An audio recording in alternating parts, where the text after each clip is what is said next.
What's up everyone, my name is Malik and today we are going to talk about how Sp9rk1e and the Paris Eternal absolutely dominated against the Toronto Defiant. It is very easy to say that this is one-sided, but the method for which they completely dismantled the Toronto Defiant is something that they trialed out against the San Francisco Shock and the Paris Eternal, but had less one-sided success with it. Sp9rk1e is undeniably one of the best damage players in the Overwatch League right now, and he is a young superstar that came from Overwatch Contenders Korea and joined the Paris Eternal earlier this year for their 2020 season. We're going to start by briefly going through some clips of team fights where Sp9rk1e goes up against the Philadelphia Fusion and the San Francisco Shock and absolutely dominates them, but I will also point out some of the mistakes that he makes, and you can see how he grows and gets better with each match. Then we're going to move on and I'm really going to break down and analyze two team fights against the Toronto Defiant, where the Paris Eternal executed this strategy almost perfectly and dismantled the Toronto squad. Before we get going, make sure to hit that subscribe button if you want to stay up to date on everything that we are doing, and without further ado, let's get into it.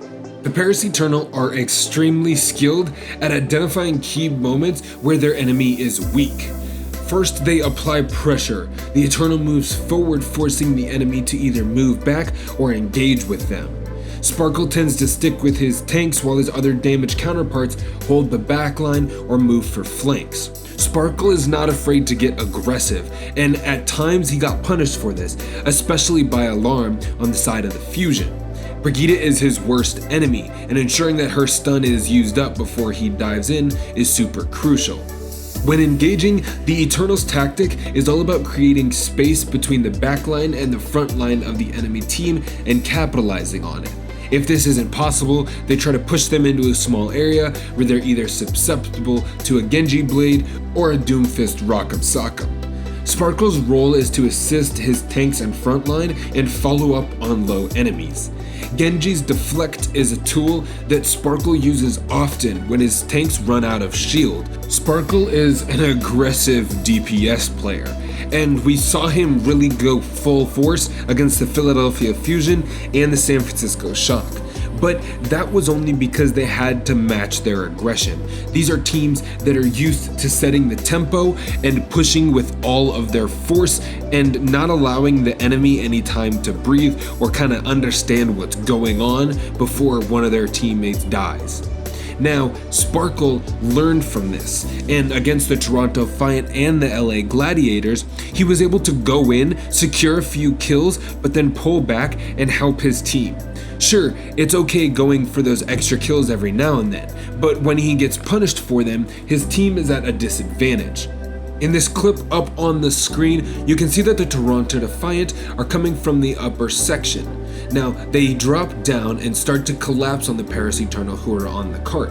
Sp9rk1e dives in with a bubble from Hanbin, but he goes incredibly low. He backs up and his Reinhardt goes for a shatter. Then, that's when Sp9rk1e comes out of there and completely decimates the rest of the Toronto Defiant. Obviously, Ben Best goes low and he comes back to protect him, but this is what it's all about.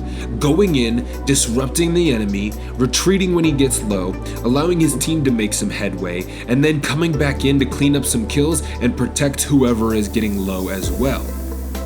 We're going to break down this team fight because it is a nice little overhead open view, and it just goes to show how the Paris Eternal truly go about this picking apart the enemy method.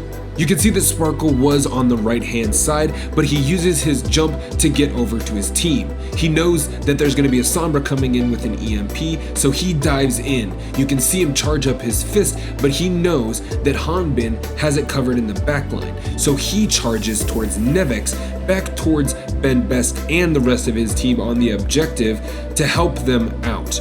He has faith that his Sombra and his Sigma can take care of the healers and the Ashe and the backline. But he knows that with not enough damage and all of this space that he's created, he needs to come back and help his team. The same thing goes for this Temple of Anubis fight.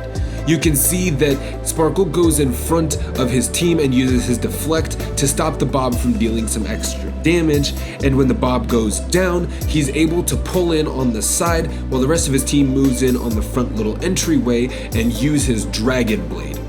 Now, once they get the Bob down and they start moving in here, one thing that is very important is that Hanbin is actually on the completely opposite side of the objective as Sp9rk1e, and he uses a gravitic flux in order to isolate the Ashe and the Sigma. Hanbin and Sp9rk1e have been working together beautifully to kind of split up the work and do damage at both fronts while allowing their team to securely capture the objective or push the payload without too much fear of being punished for it. Every now and then the Paris Eternal do get punished, but they're able to quickly adapt and make the comeback. The Countdown Cup begins this weekend, and it's going to be interesting to see if the Paris Eternal keep up this tactic, especially with Genji receiving some nerfs.